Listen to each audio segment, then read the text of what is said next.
Hello and welcome to this brand new podcast, The Diary of the Property Pros.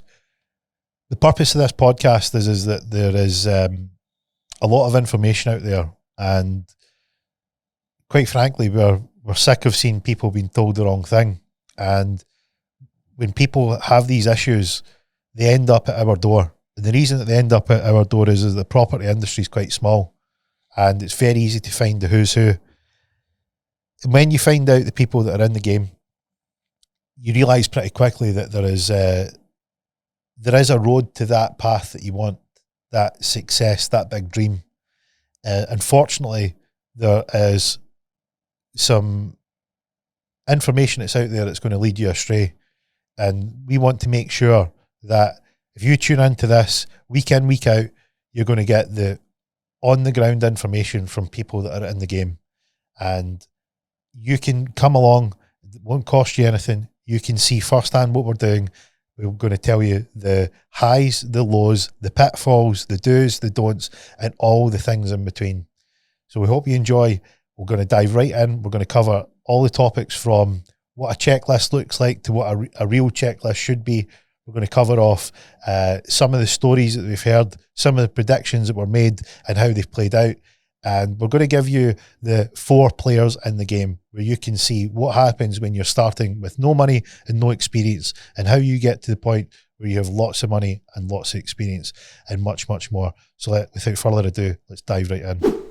What would you say is the number one thing that you come up against? If someone says to you that you had no experience in property and you say, what's the biggest mistake that you, in your experience, that most investors, potential investors, people that are interested in the market, what do they do? And you go, oh, what's the first thing that comes to mind? One of the things that comes to mind is don't try and do it alone.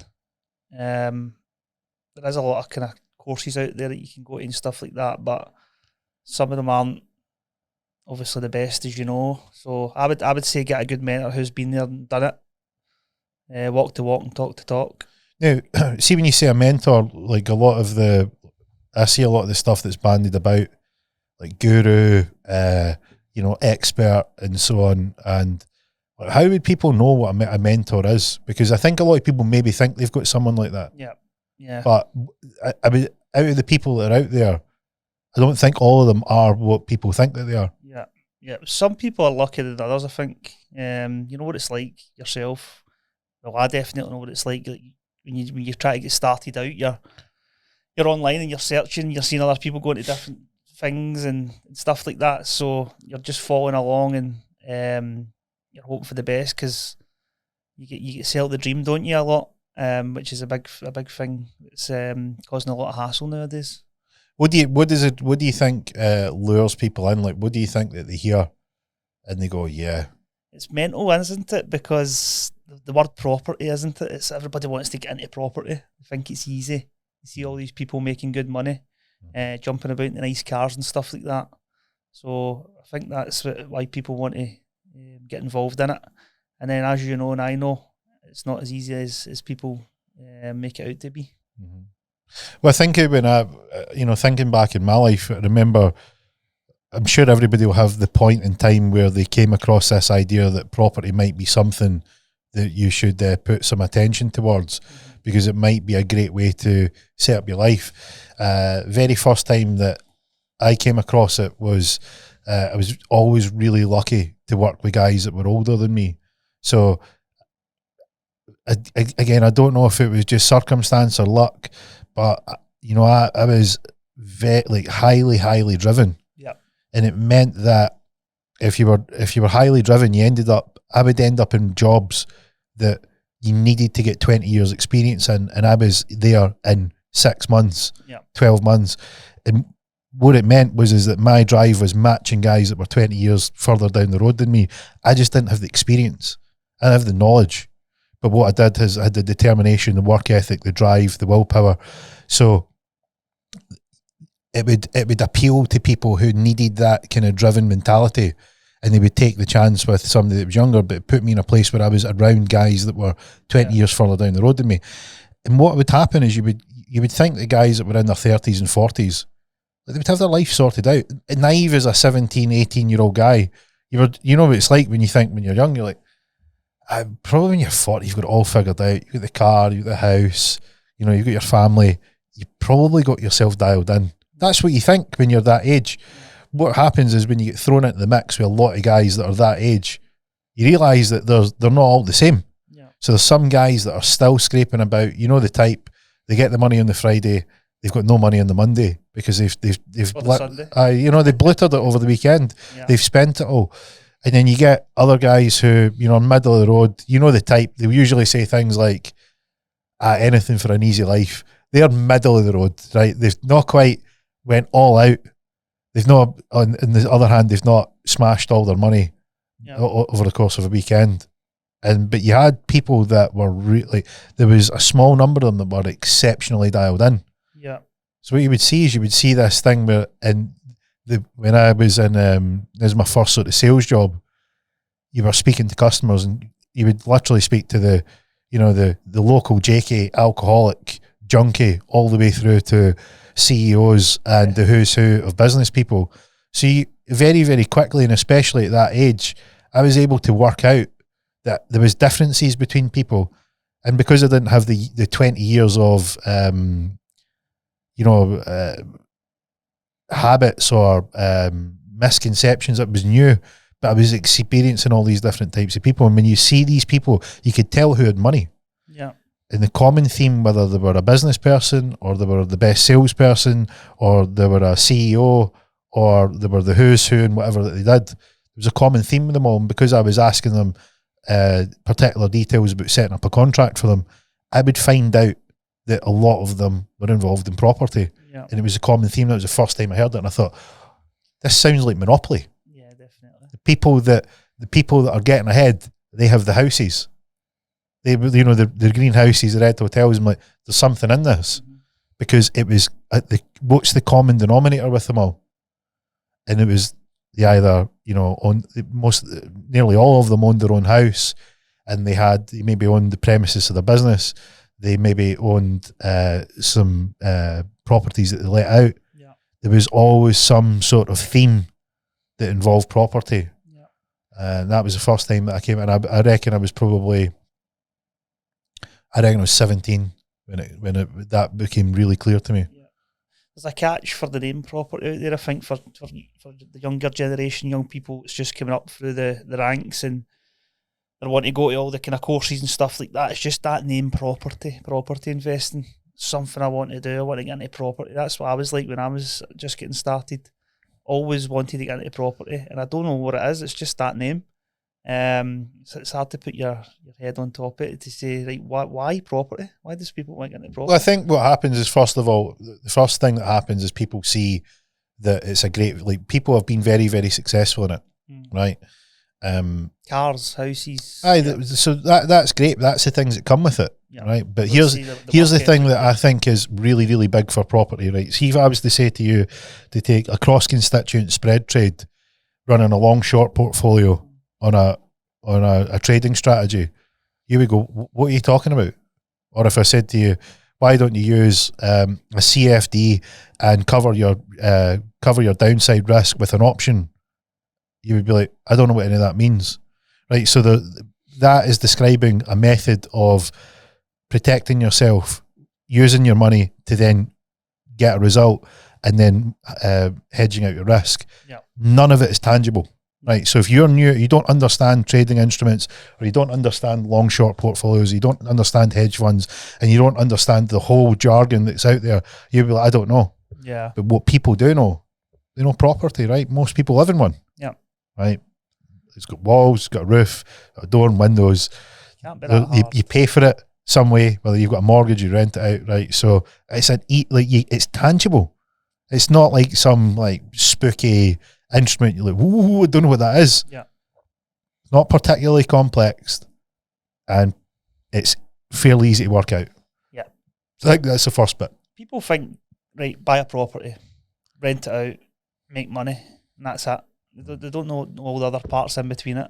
There is a lot of parts in between it. Yeah. You know, and they need to put the work in 100%. It's not an easy ride. think what happens as well a lot of young people is they go to these kind of courses and stuff like that, or go and try it, and then once they actually get into the nitty gritty of what the work they need to put in, they go, oh fuck, not for me. Yep. You know, that's why you see a lot of people drop them out very early. So, do you think that they get the idea that it's just a sort of set and forget, get rich quick sort of concept? Definitely. It's like anything else. Like, if you want to do well in life, it's not a get rich quick scheme. You need to put the work in, and it takes years to do it. It doesn't happen tomorrow, you know. That's what a lot of people think. You see it all the time. You see people getting started and lasting a couple of weeks. Right. You know, even 6 months. After 6 months, they think, "Oh, I'm going to be a millionaire." It's not the way it goes. Mm-hmm. I mean, it's took me best part of maybe 8 years to get to where I am. Mm-hmm. You know, and that's a lot of failures along the way. That's not quick. Is it? But does your experience match the dream that was sold? I think, like, if you compare the dream, like, if you imagine you put the dream on a leaflet, yeah, right? So you're out and you're handing out leaflets, and you're like, this might be your dream. Yeah. What would the leaflet say? Like, tell me what the leaflet would say. This isn't a fucking dream. Don't get me wrong, George. You need to. I think you need to go and try all these things. See if you've not got somebody to kind of piggyback onto, like maybe your father or your uncle, your cousin, or one of your best friends. You need to go out there and get yourself out there. And even if that takes going to a couple of these courses and stuff like that, just to get the feel for it. But if you can hang on and you can put the work in and you can take the failures, you're going to come out the other end very strong. I remember talking about failures. I remember, like, this is, you know, one of the things that I try and drive home is failures are part of the game. Failure is not to be avoided. Failure will happen. Got to be. I remember the very first, like, my instinct was to try and defend my actions. So I'd done something the best that I could, and it didn't work, and I'd done the best that I could, right? And that's lacking accountability, right? And I remember when the penny dropped for me, because I think instinctively we're a bit like that, especially if you've got brothers or sisters. Nobody's wanting, you know, nobody's want to take the blame. Yeah. Right. That, whether you like it or not, that spills into your adult life. And the advantage I had is that I was always in performance environments. So it wasn't like if it went sideways, if it went wrong, I still got paid the same amount of money. I was always in, right, you need to be high performance. Yeah. And it not like when I was 18, the deal was, and it primed me for success, because the deal was, right, look, you are not only not going to be fine if it doesn't go well, you're also, even if you do the best that you can, you're still not guaranteed anything. Yeah. And even if you don't get anything and you've given it your all, you might still be minus. Mm-hmm. That's the deal. Yeah. But if you do really well and you do get a result, you're going to get an exceptionally large amount of money. That was the deal at 18. So it primed me. But what I see with a lot of people is going to the accountability part. Is the accountability part is what you go, well, look, I don't want to get the blame. And more often than not, people are used to having the situation where it's, if it does go wrong, then I'm still getting paid. I'm still getting my wage. I'm still getting my salary. They're not primed for it. They're not ready for it. I think it's a good thing to, like, even employees and stuff as well, if you give them that wee incentive to go, like, instead of getting a set wage, you'll get paid on performance. You put the work in, you're going to get a cut of the pie, you know. So I think that's important as well. See if you can get some team members in your company for that kind of stage, you'll do well. Well, I mean, going back to accountability, I remember when I was involved in an investment, and it didn't plan out the way that it was. It didn't pan out the way it was planned, right? And I looked over it and I thought, I've missed that. I've missed this piece. So the other guys that were involved, they says, look, this hasn't worked out. We can salvage it, but this is where it's went wrong. And he says, well, why do you think it happened? I says, I think I've missed this. He says, what did you see? And I explained, well, I didn't see this before and I see this now. And I thought, this is like, catch it at that like time. But what's the, normally you think this is only going to go one way. It's only going to go south. It's only going to get into you should have done this, you should have done that. But I owned it. I was like, look, here's what I missed. Yeah. And they were like, good. We're like, what do you mean good? Yeah. They're like, well, first of all, you've spotted it. The second is you've realised your mistake. You've spotted it. You've identified it, and you've brought it to the team. Yeah. That's what you can't ask for better than that. Yeah. And it takes out the should I try and defend myself or should I look at it without that lens? Should I look at it with that view where I go, look, this is how it is. This is what I could have done, and this is what I missed. And I'm like, well, now you'll know the next time. Yeah, the thing is, the deal worked, but it worked. What that taught me more than that, what came out of that deal, what it taught me was the power of saying, hey, look, failure's part of it. Accountability is important, and you'll get much more respect for being accountable than you will. You destroy any respect by just trying to cop out. Yeah, but if you would have left that and something went seriously wrong, you would have been worse off. You wouldn't have kind of let it go as much, At least you caught it at that time. You think how it looks for like you look at, say, for instance, we set up an investment and everything's going fine, and then you catch something and you go, well, I've went back, track to back. You go, well, how did you not spot this? And I say, well, was it me? It wasn't my job, or how would I know, or how was I supposed to do this? You'd be like, what can we do here? Yeah. Where if I go, look, I've spotted this. I think I've made a backside of this, and here's what's happened. It shifts that perspective. You're not now going, can you see this? Can you understand this? You've now shifted to go, you get this, and this is good that we're looking for the faults, we're looking for the failure points, and it's not about who done what or who's to blame or who's not to blame. It's now about we've got an objective, and if we find these, we'll get closer to the objective. Yeah, that happens in all businesses as well. Nothing goes in a straight line, You're going to have plenty of bumps along the road. So it's I think that's on the poster. That's on the poster. See the leaflet. That's it. Everything goes up in a straight line. Yeah. Right. It's get rich quick. Yeah. You will be a millionaire. Whatever that means. You will have a 6-figure income. Yeah. You won't need to work, which is a cracker because that's my favourite one. Give your job up. You can replace your salary. Yeah. Right. You can retire. And this magical like house has a pound sign in it, and it just keeps throwing money at you. Yeah. Right. And it's a dream. That's where the leaflet is. Sold the dream. So just to kind of let everybody know, like this is probably one of the main parts of the reason that we're bringing this podcast up and starting this up. So do you want to go over a wee bit of why we're doing this, and how we're going to help people going forward? Well, I think it's great to have your perspective on it, because we came at this from very different. It works really well, I think. Yeah, it came from different roads. Like we came different roads in. So your road into this was very much like why we need to start this podcast, because I took the other road, and if I looked out the window, I could see that this sort of thing was going on, but I'd no direct. It didn't cross my road. Where you were like, no, I came right up that road, and you want to see what happened here. And what we really need to do is let everybody know what this road's like, because it's a bit like your sat nav lying to you, right? So it's that leaflet's like your sat nav, and you're going down a road to a journey, and what it's promising you is it's going to be glorious, smooth, sunny, no traffic, loads of services, and then you go down this road and it's like wacky races. It's not easy. It's not chaos. Easy. So tell us a bit about what that was like.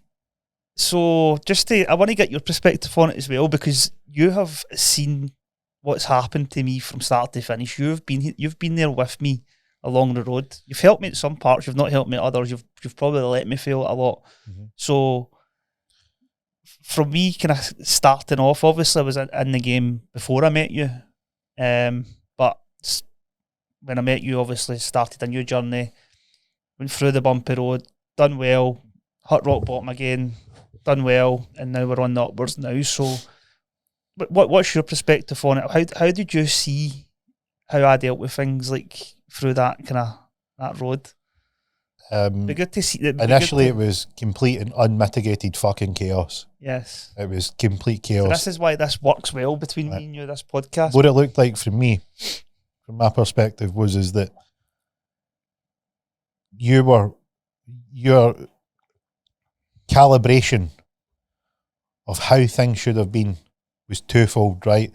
We discussed on the episode we put in my podcast, we discussed your history with consistency and how it varied from being on it all the way through to almost fucking completely absent, and that variety. So knowing that as a character trait, you were led into the idea that it was a case of you can get a team, they'll take care of everything, you don't need to do anything, and you don't need to work. You don't need to work. You can get somebody else to do that.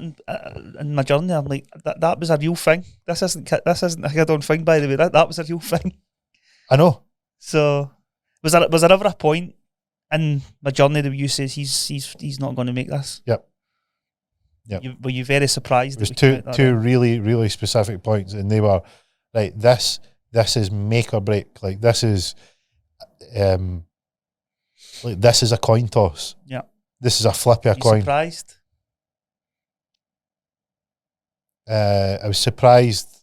Was I surprised then that you made it through, or was I surprised that you got to the point it was a coin toss? Well, there was always going to be a point where I got to that coin toss, I think that happens in everybody's journey, but were you surprised that I got out the other end?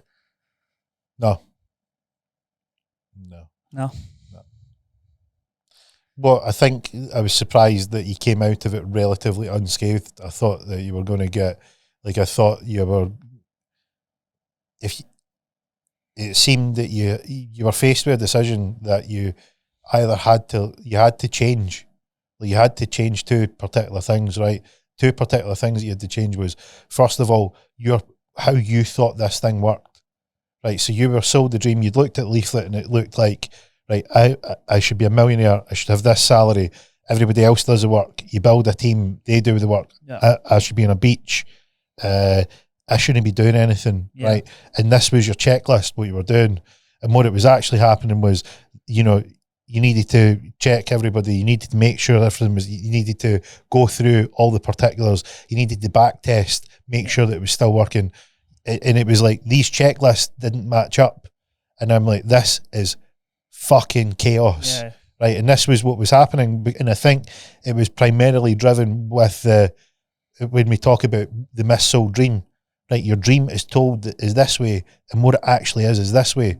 And that was a situation where it was like, right, if you take that situation with two checklists and you give it to someone who will go 100 miles an hour at it, who's not going to look back or not going to check the rear view mirror, this is going to end in chaos. And the choice is you either keep going down this road with this checklist and you're going to hit a brick wall, or at some point you're going to need to veer. You're going to need to take a sharp turn and get on this path. And you manage to take the sharp turn. Yeah. I think it's a normal thing as well. It's not as if this is just me, this happens to I don't everybody. think it is normal, because a lot of people don't get there. A lot of people... I'm talking about the journey to get to that point. Like, it's a normal thing for people starting off and then getting to that point. And I think they get either go back and they go back to what they were doing, or they go through the hard stuff and get out the other end. I don't think a lot of people realise there's a second checklist. They're deluded into thinking it's only one. Yeah. And it's like, look, when you're dealing with this situation, it's way more. There's way more complexity. Complexity is maybe the wrong word. There's way more layers to it. It's like an onion. Yeah. Right. There's just much more under the skin. There's layer on layer and layer and layer and layer, and your job is to work out how those layers go together. And if you've got the wrong checklist, you're putting the layers in the wrong order, and it's just a chaotic scene.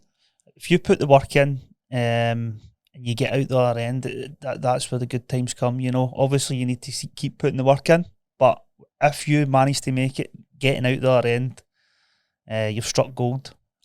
But if you take, for instance, if you think back to, if you were going back in time, right, and you're going to have a word in William's ear back then, what are you going to say to him? Because you know him then. Yeah. Right. And you can make an argument that at that point in time, your ears were painted on, right? There was nothing going in there. But what would you say? Like, what would you say at that point in time? Because the hard thing with people is when they're sold a dream, they buy into the dream, so they don't really want to hear anything apart from the dream. Yeah. Have you got a book there so I could write this down? There's quite a lot of things I could have said to myself. Well, I mean, what? Because this is going to be the things that people out there who are hearing this, they're going to be like, well, what should I know? Even when we started working with yourself, like, you would tell me stuff to do and I just wouldn't do it. And I'm like, why am I not listening to a guy that's got 25 years experience in this and I'm still trying to do what I think's right and it's not? Like, what sort of even things? Stuff like going back to like stupid things like try to work with people for no reason at all, you know. Bringing people into businesses for no reason. It's just stupid. You know, some of the things that were done was, to look back, you go, why did I do that? Why didn't I just do as they told me? Yep. You know, but we'll make mistakes, but that's the thing is, like, that's one of the buzzwords. And like, I recorded a video for the property course yesterday, and it was about it says there's only 4 ways that you start in property. Right, there's only 4 ways that really, when you boil down to it, you can bracket them into 4 columns. And how we'll tie this in. So, we'll explain the 4, and we'll tie it into why people end up jumping into bed with other people. Right, you either start with no money and no experience. Right, so you have no money and no knowledge. Right, you have no money, but it's some knowledge. You have loads of money and no knowledge, and you have money and knowledge. Right, so that's the 4 players in the game, right? And you need to decide, are you 1, 2, 3, or 4? Now, the pitch here on the poster, the dream property dream, 7-figure portfolio is none of your own money. So you use OPM, other people's money, right? And we discussed, I told you 2 years ago that this was going to end up in a disaster.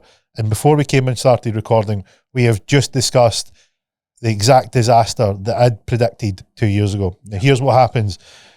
The dream is you don't need any of your own money. You can use somebody else's money. So what happens is player 1 with no money and no experience, which is the worst one, right? Because your very first starting point needs to be at number 2, right? So the very first point is you should be not going from I have no money and no experience, let me go and find somebody with lots of money and no experience, because then you're 2 people that don't know what they're doing and you've got somebody else's money on the line, right? And there's loads of free books, there's podcasts. I've done an ebook where it's like, here's the basics, right? I've done an ebook saying, here's the stuff. There's posts, there's all the information that's out there that's you don't need to have, you need to have an iPhone or a smartphone, and it's free, right? So you at the very minimum need to go from no money, no knowledge, to no money, but not some knowledge. Yep. Right. Once you get there, you're able to then work out, well, the guy at number 3 who's no money and no knowledge, I know more than him. We can suggest an idea together. That's what happens with most people. Somebody jump from 1 to 3 or 1 to 4, you know, and as you said, we discussed that just before we came in here. Somebody sent us a message over and showed us plain and simple what had happened and what is going to happen. And I can remember we spoke about this, as you said, a couple of years ago. This is what's going to happen with all these people that are being sold the dream. Yep. You know? Because market changes, because a lot of people, when they get into, right, so when you're no money, no knowledge, right, you're player 1 and you buddy up with player 3, who's got money but no knowledge, is none of you know what you're doing. It's like the blind leading the blind. But you've got a website. You've got a dream. You know, everybody's got to start somewhere. You know, we're not dissing people who are trying to get into property. You know, it's just a matter of, like, you need to go through the stages first. Don't just jump the hoops and do the stupid things and get yourself in trouble. Well, I'm dissing them. I'm very much dissing them, because I think what happens is, at the very least, if you're getting involved in this, right, you really need to know that you can't start with no experience and no knowledge. Yeah. Like, so I'm calling them out. This is what I'm saying. I am calling them out. Yeah. Right. What happens from my point of view is, what I can see is they go to an event or some fucking puddle jumping Willy Wonka chocolate factory ticket to go and get enough knowledge to go and get player 3 on the hook, and then they make a backside of it, right? So I'm calling them out that you shouldn't. If you are really, if you do that, but if you do that now, if you're there, what I'm not dissing is people that have no money and no knowledge. So if you've no money and no knowledge, the first thing that you should do is get some knowledge, and you can get that for free. And then the basics would be come up with a solution, because at that point you become a problem solver. So this is how you got involved in the game. You were a problem solver. What problem did you solve? Right. So there's particular parts of the property. Now we'll keep it summarized for the case of ease. You can either, if you've got player 3 who's got loads of money and no knowledge, there's only really component parts. They're looking for your experience to be able to find a property that fits their criteria for their objective, whether it turn, a flip, they want to build a portfolio, they want to generate cash flow, they want capital appreciation, whatever it is that their objective is. You can then be that person that can identify their objective with a property that will meet that objective. So that's the first thing that you can do, right? To have that knowledge, you need to be able to do a better job than what that person could do if they did it themselves. And that way you can set up a service where you say, look, I'll provide a service to you because I've put in the time that you've not got. You've used this time to get lots of money. Yeah. So I can provide that service to you. Right. But to do that, you need to be able to have something. You need to solve a problem. You need to be able to prove that you can solve that problem. And that's where you need to be able to show your analysis, show why you can solve the problem, show why that it's they're better using you to do it than doing it themselves. That's the first thing that you should do. But to do that, you need to put in the work. And this is a problem with people that jump from player 1 to player, straight to player 3, is that they don't put in the work. They don't put in the time. Yeah, it's crazy, isn't it? You see people all the time online, the big property investors on LinkedIn after doing a course. Obviously they're out there trying, but as you said, don't jump from 1 to 3. You need to go through the learning process first. You're going to get yourself in big trouble. Yep. And that's where obviously you come in as well with the stuff that you try to build in the background, which we'll share in the podcast throughout the journey. Try to help people. Yeah, and I mean the thing is it's like a case of like back in the day when I started out, it was networking, like going out physically networking with people. So you would try and go along to events, and you would introduce yourself to people, and you would find out what they were about. It would be, you had to be in the room. There was no other way about it. You had to be in the room to get that result. And if you weren't there, you weren't in the game. Things have changed now, but haven't they? It's too easy now. It's too easy. People can bullshit on DMs. They can online go onto LinkedIn. Like LinkedIn to me is like I find it LinkedIn was a useful tool, and now it's became just a complete pot of like lies. Yeah, but lies beyond. Like it's one thing to go right, fake it till you make it, but this is beyond. What would you like? Any rational person be like, come on, what are you doing? Did you see the video online of the pirate guy? What's his name? Davey Hutton. Did you see the one he done? That everyone we just spoke about there was. We'll put a link to Davey's video in the show notes, because if you've not seen this, he sums it up really well in a couple of minutes. Aye, and he's obviously he's got a production team, and he's went and done a great video. I mean, it was really quite entertaining. But we buy houses fast. Yeah, I've got investors ready that are cash buying. Yeah, I've actually borrowed the money off my granny. And he's got swimming shorts on. Aye, hilarious. A funny video. It just shows you, but like even experienced guys like him, he's been in the game a long time. He's seen it as well. It's so if you're starting out, so we've got Davey there. He says, look, you need to. There's what we're describing here. Right, to summarise, there's a trap. Yeah, people have fell into that trap, and like most traps, they're alluring. They're not. You don't fall into the trap because you think it's a bad idea. You fall into the trap because you think it's a great idea. So how do you stop people falling into that trap? What do you think? You need to build something to help these people that are getting lured into all these property courses. And I think obviously that's what you're trying to do here as well. Well, something different. It's got to be something different from what's actually been happening recently. The thing that's unpopular about that, I'll tell you what's unpopular about it, is that you say to someone who's been sold the dream, and you tell them it's bollocks, and that there's a different route, but it's not as sexy, glamorous, and it involves more work. What are they going to do? Because they think it's a big dream, and you know, they're like, yeah, but I've heard, like, I've seen on I've actually seen on their adverts that there's people that have been really successful, and they were on camera, and they're retired. So how do you shift their mindset? How do you do this? Do you think it's going to be difficult for to get these people to shift their mindset from this is a great life, I'm going to go and do this course, and I'm going to come out it, I'm going to go and get 500k off an investor, and I'm going to buy 6 houses with it, and then I'm going to pay them back with the equity that I make?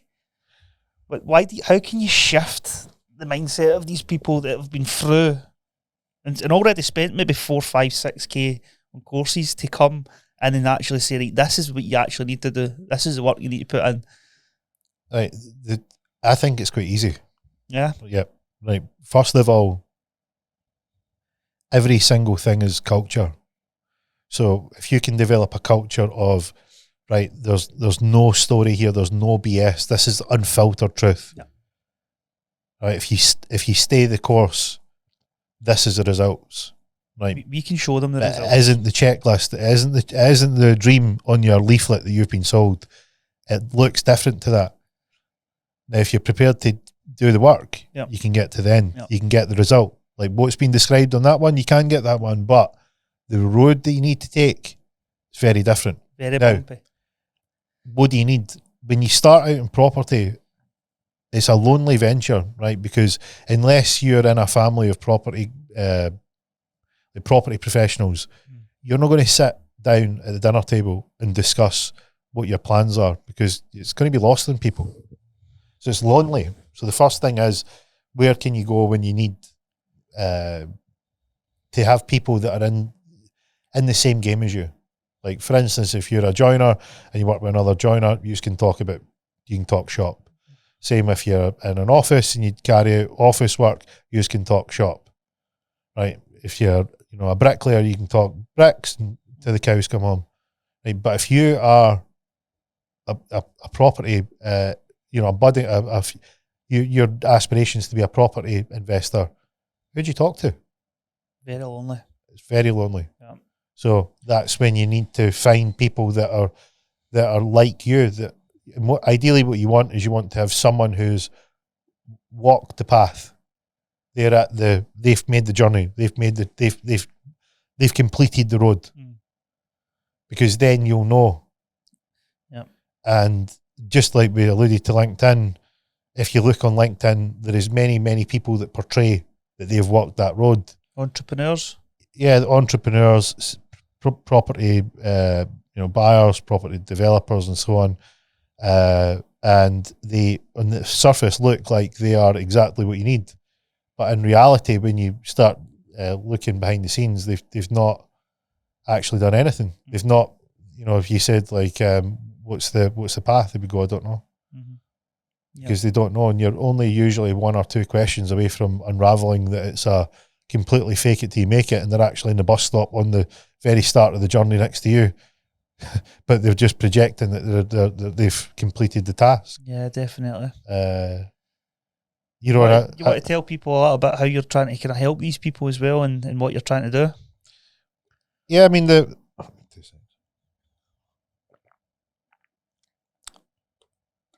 so the first thing is that it's lonely, right? Where do you go? So what you want is you want to have the ability that you can get a place that you can call, like, if you think of football teams, they all have football stadiums. So people that believe in the same thing, you believe in your team, you're behind that team, you support that team, you go to your football games, you support the team, you wear their jerseys, wear their tops, you watch the game, you go to the stadium. right? If you are religious, you have a place of worship. So there's people that believe in the same thing as you, that they want to live their life by, that have a place. Yeah. So in the property industry, where is that place? I don't think there is. So that's what we're building. We're building a place that they can go digitally. That's people that are like me. Yeah. Just like if you had a football team or if you had a religion, that you can say this is it. Yeah. So what you're doing is you're making a place available for people that they can get access to information that's going to help them. They can access do's and don'ts, frequently asked questions, and usually it'll be around their wanting to start that dream. And what you really want is a measure of, right, I've been told it's this, is that the case? And there's a place that you can check up in that. And the idea within that is that there's a community. You can create a culture and a community where people can then start to develop the right way to get the result that they want. Yeah. And have the access to the right information and the right people that can help them along the way. Definitely. And it's not something that we've just kind of thought of yesterday. You're going to be in a community with two guys like I've been there and done it throughout the years. A combined kind of in the property industry of maybe 30 odd years, between the two of us.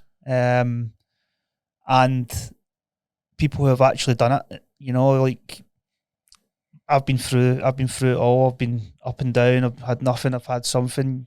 We've probably been the same, but now we're at a point where we can actually tell people and help people. Yeah, I mean, it's important that people realise that, the biggest lessons and the biggest shifts that you make is when you learn from a failure. I don't know if there's a mistake that I haven't made.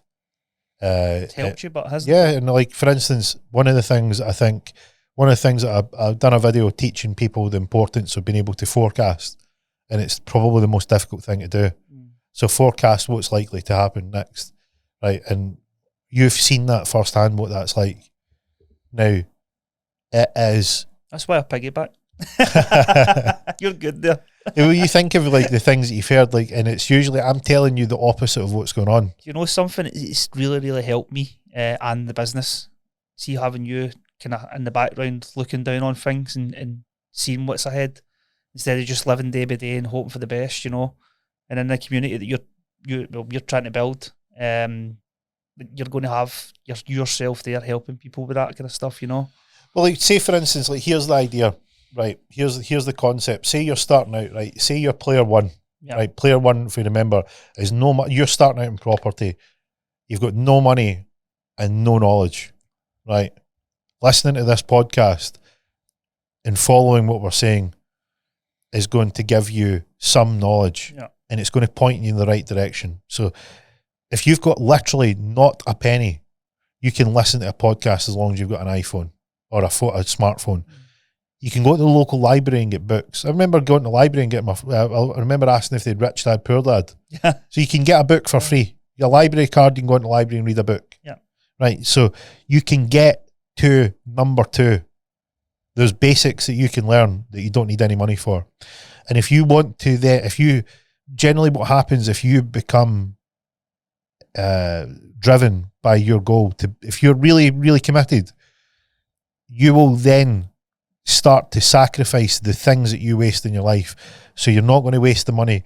You're not going to go out if you don't need to. You're not going to buy that new pair of trainers just because you like the look of them, because you have a bigger goal and you might want to start to save some money up. Yeah. You start to save some money up, what happens is you can then get access to better information.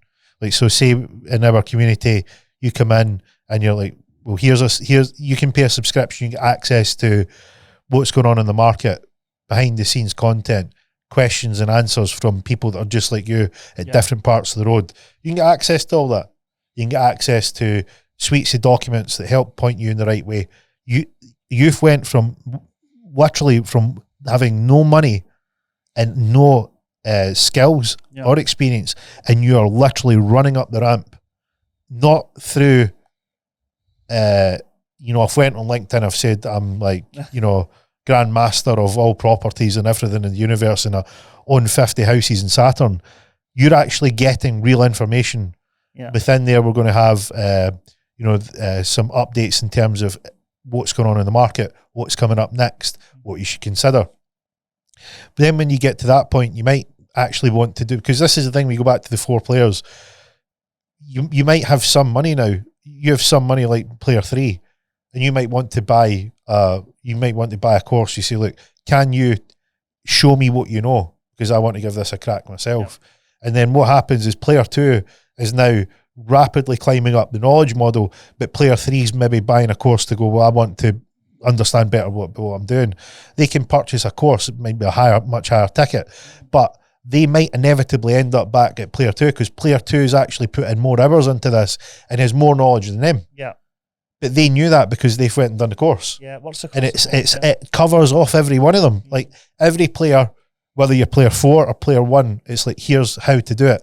And it's every part, whether you've got no money, a little money, some money, or you're literally got loads of money, you're caked. Yeah. It covers off. If you're involved in this game and you want the cutting edge information, that's the truth, that's the unbridled truth, what's going on, what's up next, what to consider, how to interpret what's happening right on the ground, what's the strategies out there, there's no other place like it. Yeah. Then you've got the top tier people we already work with just now, you know, who are just wanting us to do everything for them. You've got the people who just want the deals, want involved in property, want to maybe get that retirement plan in place as well, you know. So, as you said, you've got it covered right across the board from start to finish. There's many times where you've spoke to some of your investors, and I've ended up having a chat with them, and you know, I've given them some information about the market. Now, these people, some of these investors are actually in the game. You know, they're player 4s. They have knowledge and they have money. Yeah. And they actually get to the point where they're like, right, can you do this for me? Because you're so far ahead of the curve here. Yeah. I don't think that even the time that it would take me to catch up, I don't want to miss out on this. So can you do it for me? Yeah.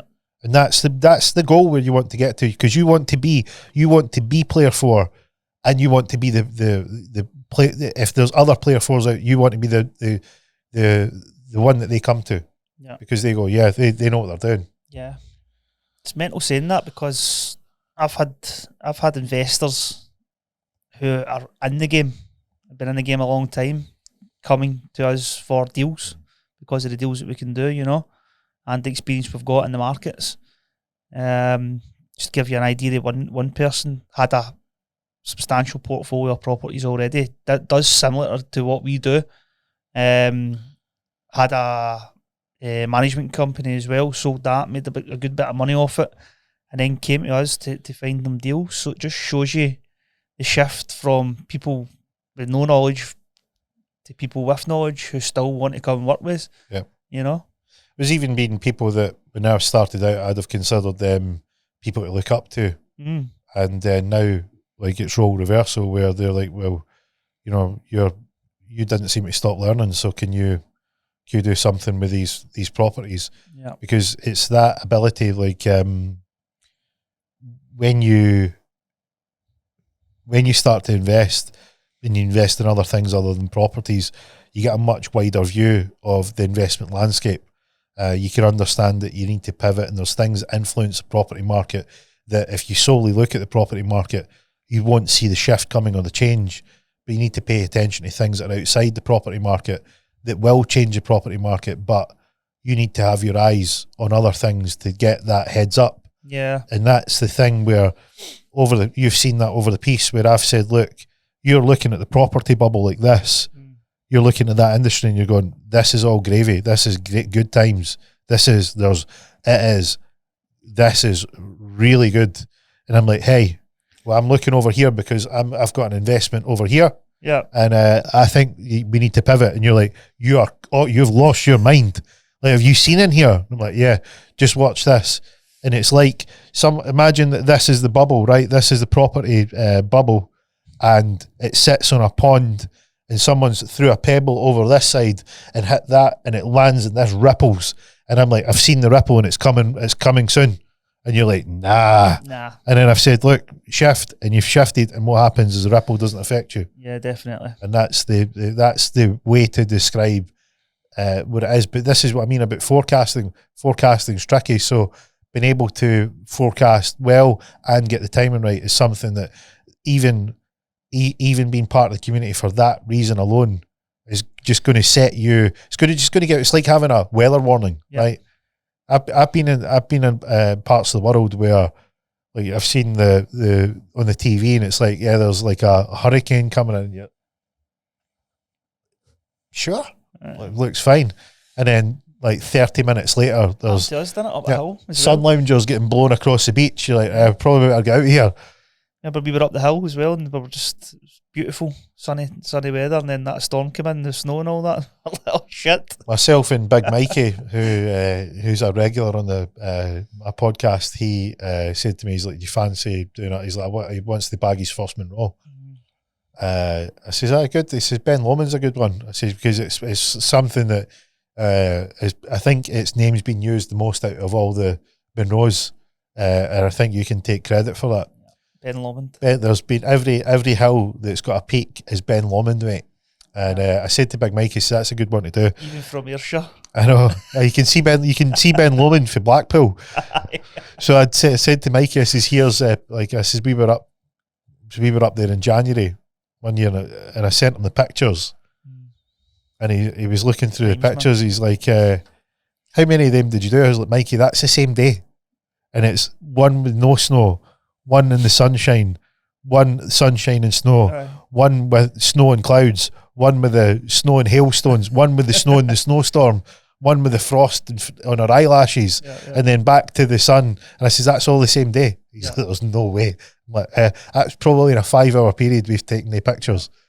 Good times. And it's forecasting's like that. It's like, but if you said to somebody that's always been on the ground and you says this is what it's like, they'd be like, there's no chance. But if you go up the proverbial mountain enough times, you go, I know what to look for. Yeah, and that's like forecasting. How do you see the markets at this current period just now? What do you see coming up, and how do you see it all panning out? Just to give people a bit of insight in your knowledge and understanding of this kind of stuff. Well, I've done if you want some sort of high level kind of summarization, check out my podcast where you'll see where I've covered this off. If you want detailed information on what you should do, you need to sign up to a community. You're not getting that for free. But I'll give you what I think. The overview. The situation of what's happening just now is there's a shock ready to hit the property market.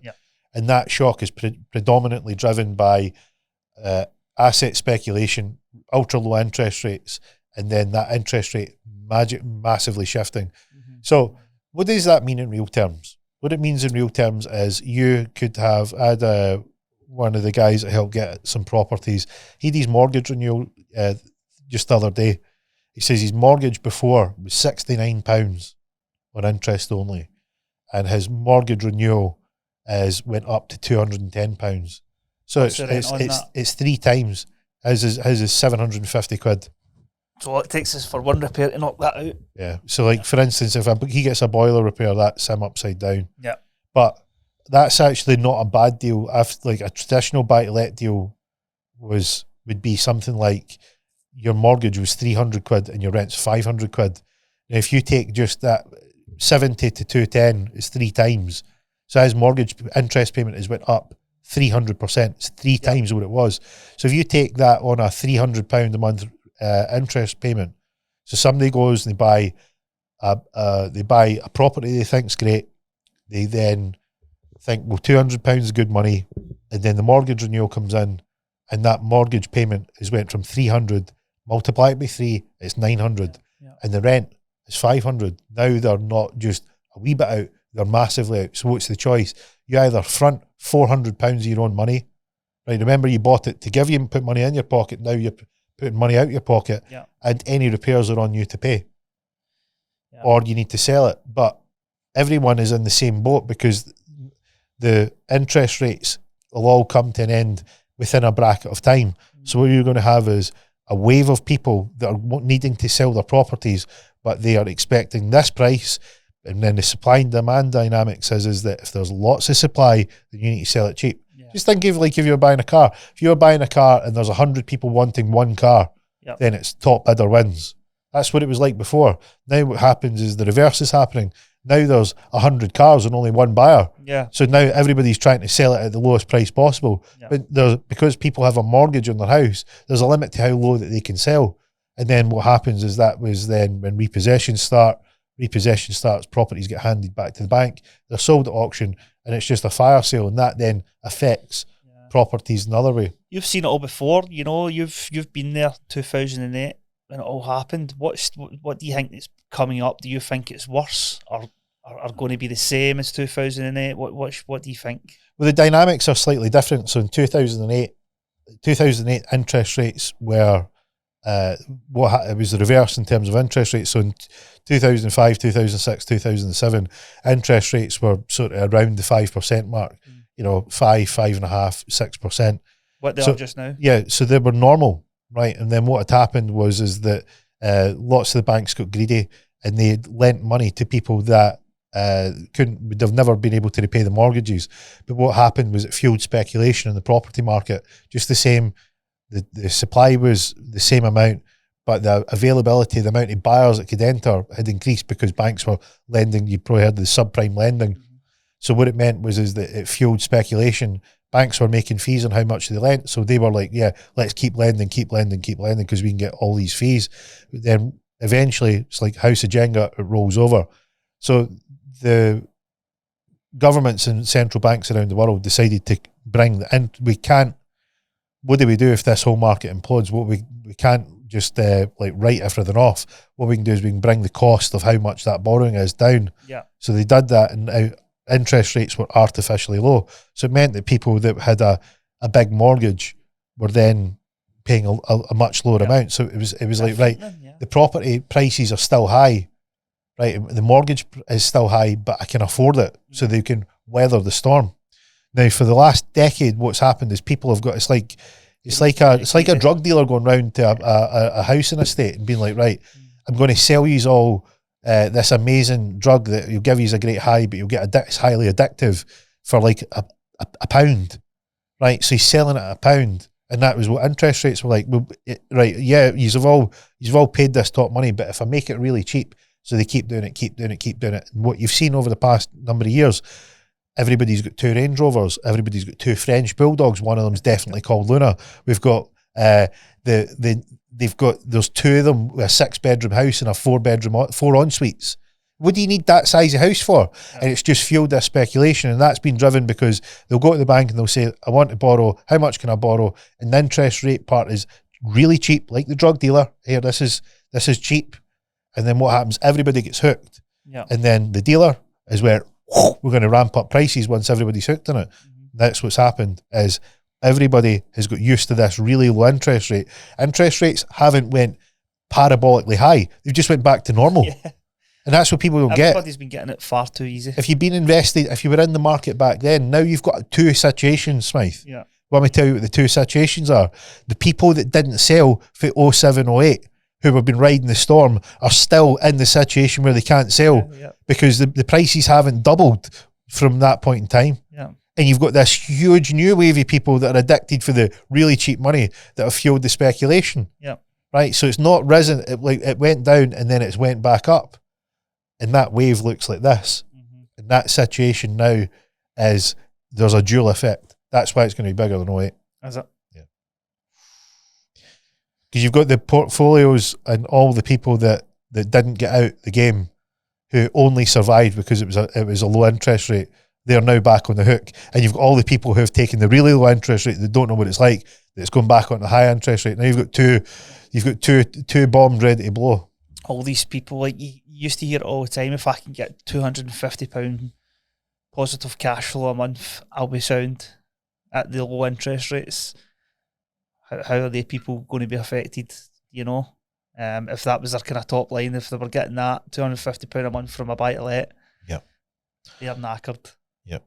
You know? And it's like, you know, I remember the one that I got told was, if you get to 100 properties, because when I entered the market, 100 properties was no bother because the banks were throwing money. Like they were getting paid a percentage and they were packaging it into AAA investable credit default swaps or It was credit default swap. No, was it credit default swap? CDOs. Yeah. So they were blanking it into CDOs, and they were just saying, "Look, here you go. This is your sort of package," and they were getting paid a fee, so it was high time for the banks. Yeah. Right, but it was just like piling on petrol onto the top of a fire, and it was like all it took was a spark. Yeah. So that situation was like, I remember back then where it was a case of, well, if you have 100 houses and you can make 100 quid, then that's 10 grand a month. Yeah. Right. What they didn't tell you was, if you have 100 houses, it's like Monopoly. You can get a card that says you need to pay like 40 quid for every house that you have, and you need to pay maintenance. Well, that was a Monopoly version of it. Like, nothing's 40 quid in the real world. No. Especially if you use some of the guys that we use. What happens is that you don't understand the size of the thing that you've got and how much that can potentially cost. And it doesn't account for voids. If you've got something empty, it doesn't count if something needs refurbished. It doesn't count if something needs decorated. And it certainly doesn't count the overall maintenance of running repairs on their houses. So it was just a headline. It was good. When you got in behind it, not so good. What about, like, you've probably been in these situations as well, where maybe you made £6,000 in 1 year on a buy-to-let, and you get the property back and it's wrecked and you need to spend £10,000. What was the point in doing it? It was pointless. So when I started, there was like, do the minimum, and what would happen is that you would get someone who would be like, I'll take the property the way it is. But the type of people would end up taking that property would give you it back much worse, because they would accept that was a standard suitable for them. And generally what would happen is they would be at a worse standard than what the property was before. And it was just a downward spiral. So I remember making the decision, no, I'm going to go to the other end where I'm going to attract better tenants. Yeah. And the better tenants, that was a better approach. Did you tend to get properties back in a better condition than that? You were getting them back. I wouldn't say you got them back better than the way you gave them out, but you were generally getting them back, like reasonable wear and tear, because there was a lot of times where people were just, it was getting a better quality tenant. A better quality tenant would expect a better quality house. Yeah. But I had to make that call because, it meant that there was a significant outlay to get them from where they were at to up to standard. And you've seen through some of the properties we've looked at, the people that didn't do that. And now it starts off that, right, instead of spending 1,500 quid on like decorating the place, I'll get someone who'll take it the way it is. Yeah. And then you get it back, and now you've got a £5,000 sort of refurb to do to get it to the standard that would have cost you 1,500 quid. And that's the money you've made. And then you go, no, I'll get someone that will take it the way it is. And then by the time you get it back, you're now 20 grand of a refurb on something that you could have salvaged for 1,500 quid. So it's a complete fallacy to try and do it the other way. It goes back to what we said at the start, innit? Old people sold the dream, you do this, and you're going to be rich. They don't see all these parts in the middle. And that's one of the parts. Well, it's like, for instance, if we look at some of the holiday lets and service departments that we've done analysis on, and one of the great ways that you can do it is you can figure out, there's a relationship between the properties that are out there, and you can get better rates if you can make it more appealing. But to do that, you need to understand the area, you need to understand the type of people that go there, you need to understand what they would expect, you need to understand your competitors, the other properties that are out there that are available. And there's a way that you can work that out. Yeah. What it means is that you can work out, if I spent X amount to get this to this standard, would that relatively give me more in terms of of performance? Yes. And we can work that out. We can go, well, if you spend 10 grand, it's going to get you 24 grand extra a year. Yeah. So your additional 10 will get you this additional 24. And then we've looked at the other way. There's been, you know what it's like when you get somebody who's caught up in the, let's do it this way. You say, well, listen, you can spend that £30,000, but it's going to make absolutely no difference to your performance. If you want to spend it, that's up to you. Yeah. But we're telling you now, that's not going to do anything to the performance that you're going to get. Yeah. I had that situation the other day when I was looking at a property for an investor. He was saying, when you get there, see if we can put an ensuite down the stairs. And I'm going, well, why? Yeah. Do you want an ensuite? It's not going to make you any extra money. The property's fine the way it is. Like, why do you want to spend an extra £5,000, £6,000, £7,000, £8,000 when you don't need to? And it's about working with us, we know that we've got that knowledge to kind of help these people, you know. So, and even going back to like the refurb side of things as well, the good thing about serviced accommodation is you're not getting the properties back in a bad nick. You know, it's getting looked after, it's getting cleaned, it's getting treated better than obviously the bad tenants would treat your buy-to-let properties. Yeah.